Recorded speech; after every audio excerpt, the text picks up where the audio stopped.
Fala pessoal, bem-vindos novamente ao Dupla com Consulta, eu sou o Lucas Leite e hoje eu vou contar um pouquinho para vocês da minha experiência morando nos Estados Unidos durante meu doutorado sanduíche na Georgetown University. Aproveita que você tá aí, já se inscreve no canal, ativa as notificações, clica ali no sininho, dá like aí no vídeo, deixa seu comentário e sugere pauta pela nossa hashtag EDCC Responde, que a gente tá sempre tentando atender a tudo que vocês mandam pra gente, beleza? Então pessoal, eu vou falar pra vocês um pouquinho da minha experiência nesses 5 meses que eu morei fora fazendo intercâmbio, que não é bem intercâmbio, foi um doutorado sanduíche, ou seja, é um período que eu passei fora do país, complementando a minha pesquisa. A gente chama de sanduíche porque a gente começa a pesquisa no nosso país, no Brasil, vai lá pra fora e termina no Brasil, vira um sanduíche, então, né? Aparentemente essa é a razão pela qual a gente chama de doutorado de sanduíche. Mas, bom, é isso. Eu vou falar pra vocês, então, como é que foi a minha experiência, né? Como é que foi a questão de viver lá nos Estados Unidos, mas especialmente viver em Washington, na capital americana. Questão da qualidade de vida, dos custos, da sociedade, o que eu percebi mais ou menos morando lá, quais foram os problemas que eu tive, o que eu acho dessa experiência, né? Vou contar um pouquinho dessa história pra vocês, fica aí.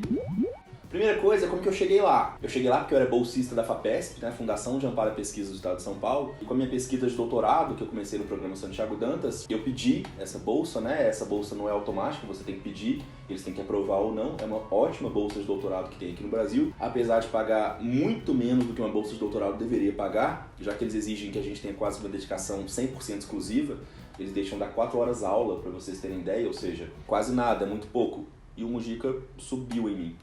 Você vai ficar aí? É isso? Vai derrubar os Pokémon? Tá bom, deixa ele é o dono da casa, o que eu posso fazer? Então, eu fui aprovado para essa bolsa de doutorado, e aí eu fiquei um tempinho aqui no Brasil, fui trabalhando para ver como que eu ia pedir a bolsa de doutorado sanduíche, que é outra bolsa dentro da bolsa, realmente uma BEP, inclusive, né? Bolsa de estágio de pesquisa no exterior, e eu fui aprovado para as duas. Muitos amigos me ajudaram, os professores me ajudaram, e, obviamente, aí eu vou contar um pouquinho dos percalços que é começar esse processo.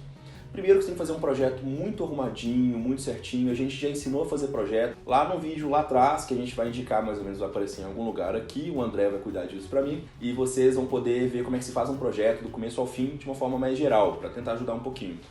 Vai ficar aí? E aí eu fui aprovado e nesse aspecto você começa, para ser aprovado na BEP, né, nessa pesquisa no exterior, você precisa de um aceite do exterior, da universidade estrangeira, você precisa, portanto, de cartas de recomendação aqui do Brasil, você precisa do projeto, de uma série de coisas que eu não vou ficar explicando agora uma por uma, porque é só entrar no site da FAPESP e tem tudo lá explicando direitinho. E acho que quem está no doutorado, quem está, né, nessa etapa da vida também não vai se interessar bastante. Mas bom, fui aprovado, consegui as cartas de recomendação e aqui eu já faço uma primeira questão, né, em relação a essa parte acadêmica. Gente, é quase tudo QI, é quem indica, não tem jeito. Eu não gosto dessa palavra QI, né, porque na verdade é uma questão também do professor, dos professores acreditarem no seu potencial, acreditarem em você e te recomendarem a outros professores no exterior com os quais eles têm contato para que eles possam fazer, portanto, esse meio de campo, que é mais ou menos o que aconteceu comigo e eu agradeço assim de coração, principalmente ao professor Samuel, professor Suzelei, professor Tulo Vidjevani, que me ajudaram bastante nesse processo. Beleza, chegou o dia, tal da carta de aceite chegou. Gente, é um desespero quando chega aquela carta. Você imagina, será que eles aceitaram? Será que não aceitaram? Você tem que comprovar a renda, é cheio das coisinhas. Aí chegou, we are pleased to inform that you have been accepted. Parece Hogwarts, né? Eu acho que eu comecei falando a carta de Hogwarts, na verdade, mas é mais ou menos parecida mesmo. A carta de aceite lá pra Georgetown. Eles falam, a gente espera aqui a partir de tal dia, não sei o quê. E eu cheguei lá, acho que dia 14 de fevereiro, ou minha bolsa começava dia 14 de fevereiro de 2015. Fiquei 5 meses lá, então voltei mais ou menos em julho. Ou seja, cheguei lá no inverno muito rigoroso. Eu cheguei nos dias que estavam fazendo tipo inverno que teve uma nevasca das piores que teve em anos. Então assim, eu não me importei nem um pouco, porque eu amo frio, pra mim frio é maravilhoso, pode nevar, pode congelar, por mim teria uma nova era glacial, eu não me importo, acho lindo, acho tudo de bom. Então eu já cheguei nesse frio maravilhoso, já cheguei em Washington, tava tudo nevando, tava tudo frio, tava congelado, tudo cheio de neve, eu falei, meu Deus, virei a Elsa do Frozen, é isso. Tô no paraíso, consegui tudo que eu queria, arrasei. Antes fosse assim, gente. Antes fosse tão maravilhoso assim, tão fácil assim, tá? Não é. Não é tão bonito, tão glamouroso igual as pessoas pintam. Principalmente a parte acadêmica do doutorado sanduíche, né? E muita gente... Eu não gosto de uma coisa que todo mundo fala que as pessoas têm que fazer doutorado sanduíche. Que se você fez um doutorado e não fez sanduíche, você fez pela metade. Puta mentira, bobagem, nada a ver, tá? Gente... Fazer doutorado sanduíche não é fácil, não é tranquilo, precisa de recursos, precisa de tempo, você tem que abrir mão do seu trabalho, do tempo com sua família, de onde você mora. É uma puta burocracia, muito difícil, tá? É uma coisa que me deixa até chateado quando as pessoas falam isso, né? Pesquisador de verdade é quem vai lá pra fora, ou quem faz tal coisa, quem faz pesquisa de campo. Gente, tá cheio de milhões de métodos aí pra fazer pesquisa, tem muita coisa pra se fazer de várias formas diferentes. E não é porque a pessoa não teve recurso, capacidade ou qualquer coisa do tipo para ir para fora, para fazer um doutorado sanduíche ou intercâmbio, coisa do tipo, que ela não é boa o suficiente ou que a pesquisa dela não é boa o suficiente, tá? Então deixo minha insatisfação com esse tipo de comentário, com esse tipo de argumento que é falado na academia. Tá errado, tem que mudar isso aí.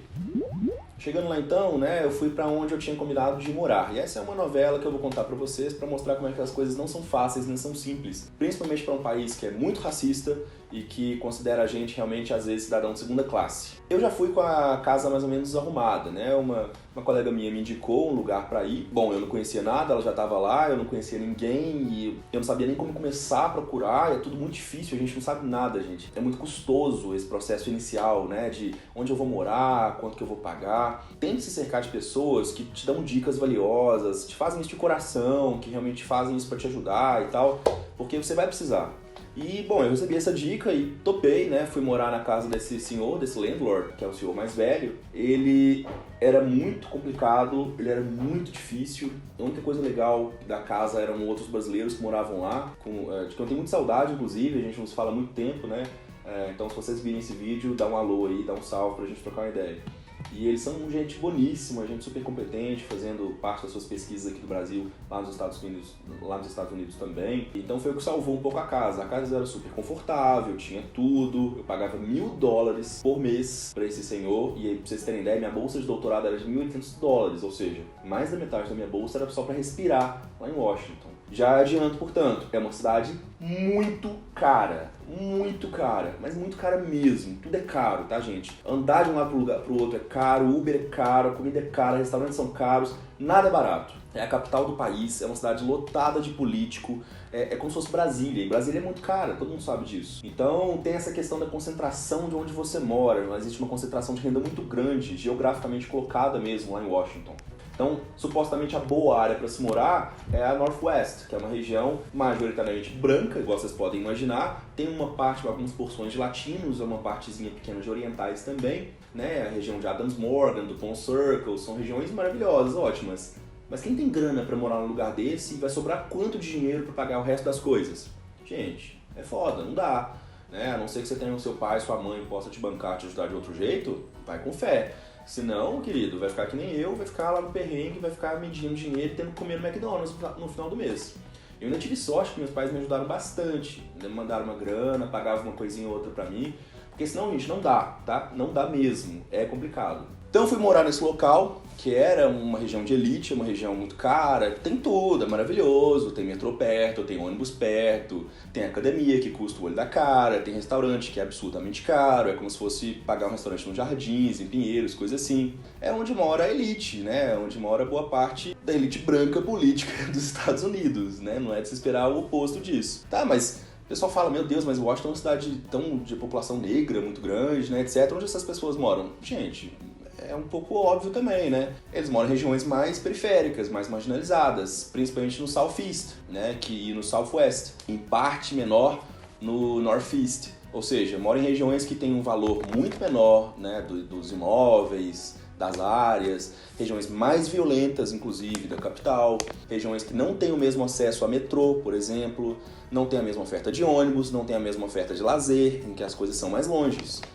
Notadamente é uma cidade em que as características, né, dessa geografia racial é muito notável. Então eu fui morar num lugar, só que depois de um tempo a gente cansa, porque esse cara, por exemplo, ele era um tosco, ele era racista, ele era xenófobo, ele era homofóbico, apesar de ser gay. Tá vendo que a gente fala que dá pra ter gay homofóbico? Sim, tem bastante. Ele era completamente... Ele vigiava as coisas que a gente fazia dentro da casa dele, como se a gente fosse quebrar tudo só porque a gente era brasileiro, chamava a gente de burro por ser brasileiro, e coisas do tipo. Era um ignorante, um imbecil, que eu não duvido nem se tenha votado no Trump. Então já mostra bastante o tipo de pessoa com a qual a gente teve que lidar lá. Então eu tive esse puta azar, assim, e então... Eu cansei depois de um certo tempo, o que eu fiz? Quer saber? Vou mudar. Não sei como, gente, eu juntei dinheiro, 1 mês e meio, 5 meses, para tentar me organizar para poder mudar. E aí eu olhei, bom, onde que eu consigo pagar? Fui morar no Southeast. Fui morar depois do Rio, que a gente fala, pra vocês terem ideia, é bem longe.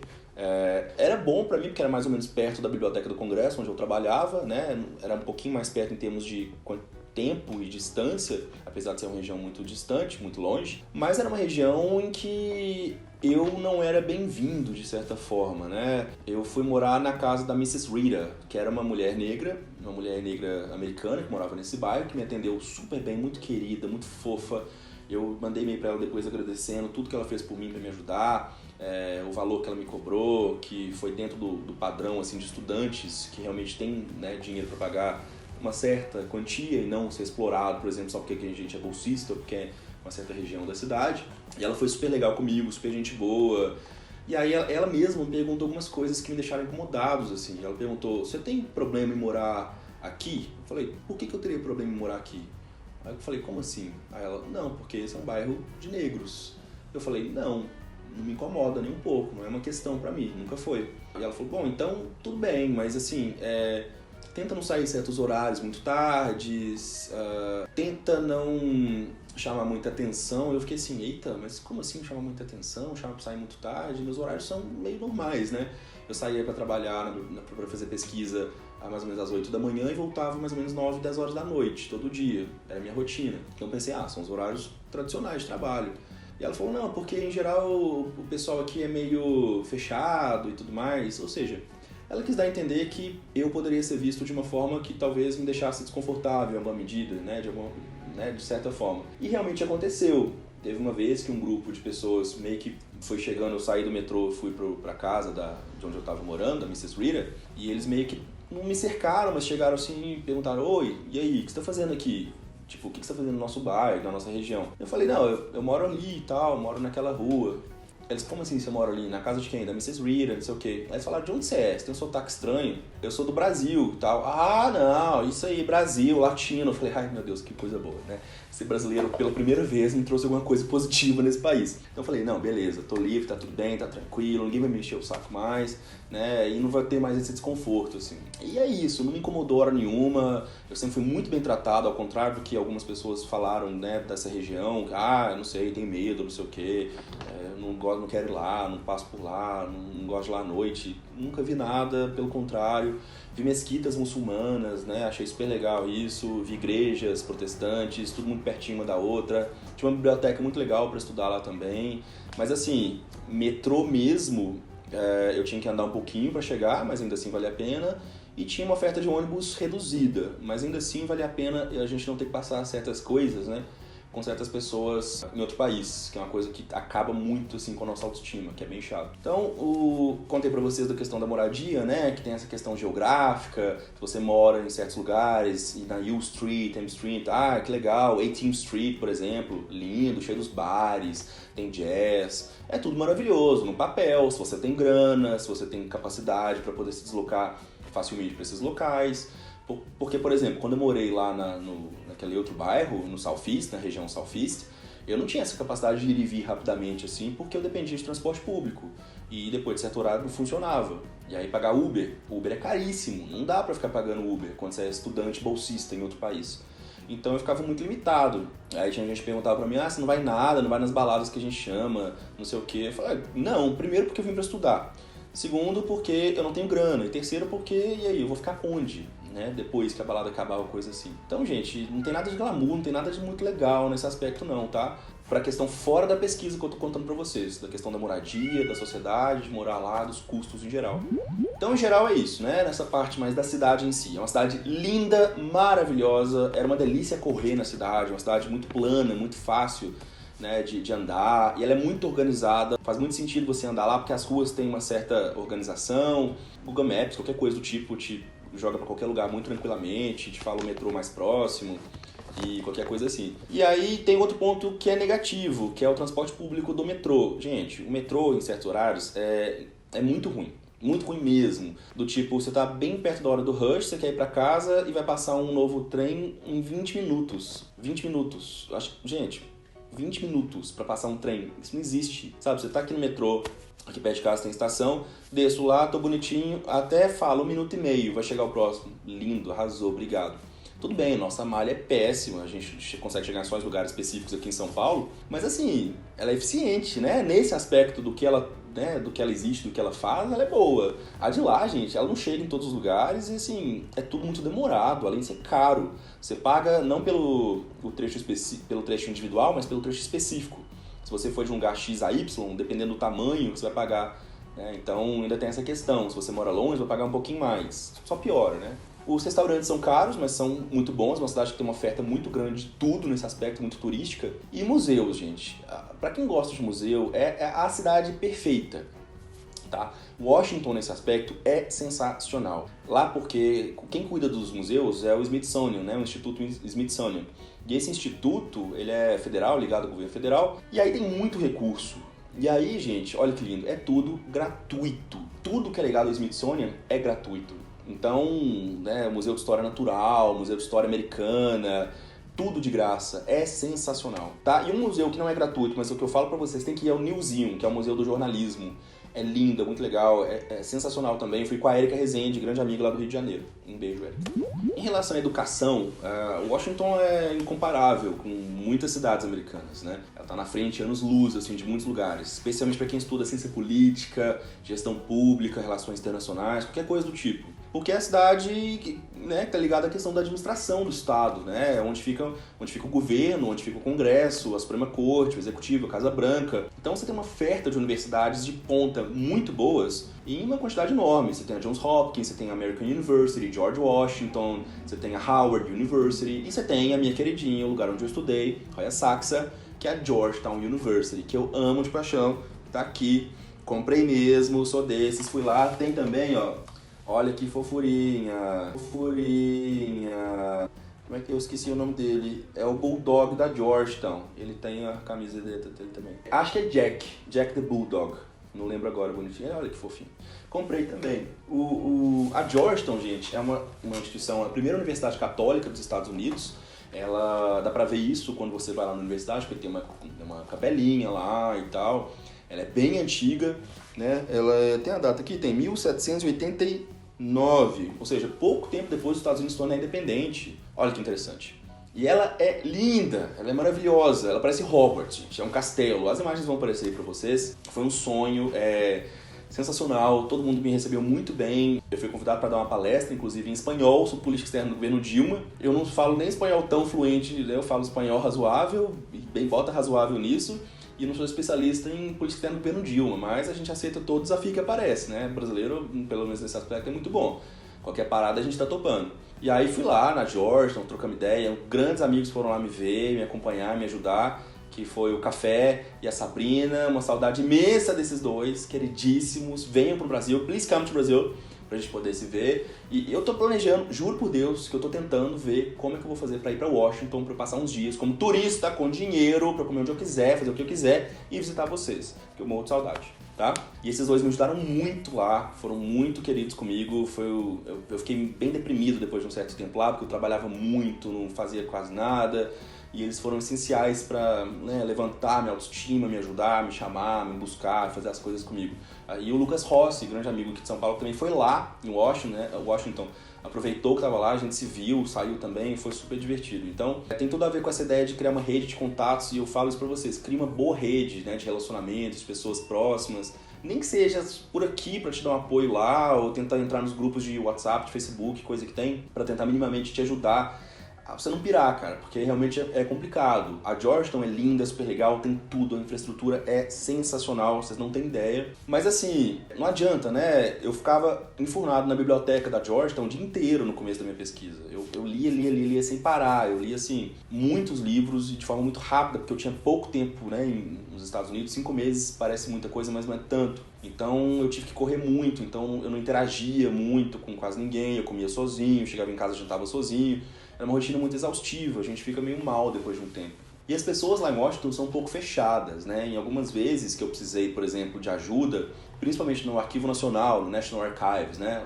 Que fica em Maryland, do Departamento de Estado, que foi o que eu pesquisei, não fica em Washington mesmo. Você tem um prédio lá do NARA, que é o National Archives and Records Administration, uma coisa assim, que fica ali na Pennsylvania Avenue. Acho que é isso, na Pensilvânia mesmo, ali perto, no caminho pro Congresso. Ali fica boa parte dos microfilmes e coisas em geral de história dos Estados Unidos e de outros aspectos, mas da Secretaria de Estado, de fato, foi transferido tudo lá para Maryland. Então você tem que pegar um shuttle, um ônibusinho que te leva direto pra lá de graça. E aí aconteceu uma coisa interessante, que tem a ver com essa noção de país fechado, não sei o quê, porque tudo eles perguntam quem é você, onde você trabalha, onde você estuda, né, e quem você conhece em alguma medida. Sempre rolava uma coisa dessa, assim. E eu não sou muito fã desse negócio, então, né, é um pouco essa antipatia que eu tenho com essa lógica política de Brasília, em alguma medida, que também vi lá. E teve um caso, uma situação, que eu tava num ponto de ônibus, assim, esperando pra ir pra National Archives em Maryland. Demora 50 minutos, mais ou menos, pra ir. Eu até gostava da viagem, que eu ficava lendo, aproveitando. E aí uma senhora chegou do meu lado e falou, é aqui que é o ônibus pra Maryland, pro National Archives?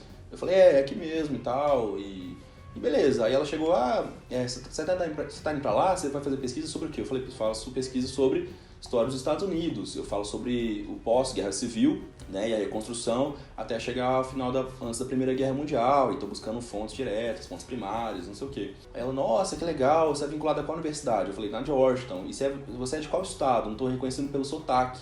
Eu falei, não, eu não sou de nenhum estado aqui, eu sou brasileiro. Aí ela parou mesmo, e chegou e fez assim. Sabe aquela olhada? Brasileiro, falando assim, sabe, com algum sotaque americano e branco. Eu falei, pois é. No Brasil tem de tudo, igual aqui. Então, eu acho que a senhora está sendo um pouco, né, tem um pouco de desconhecimento em relação à questão do Brasil e tal.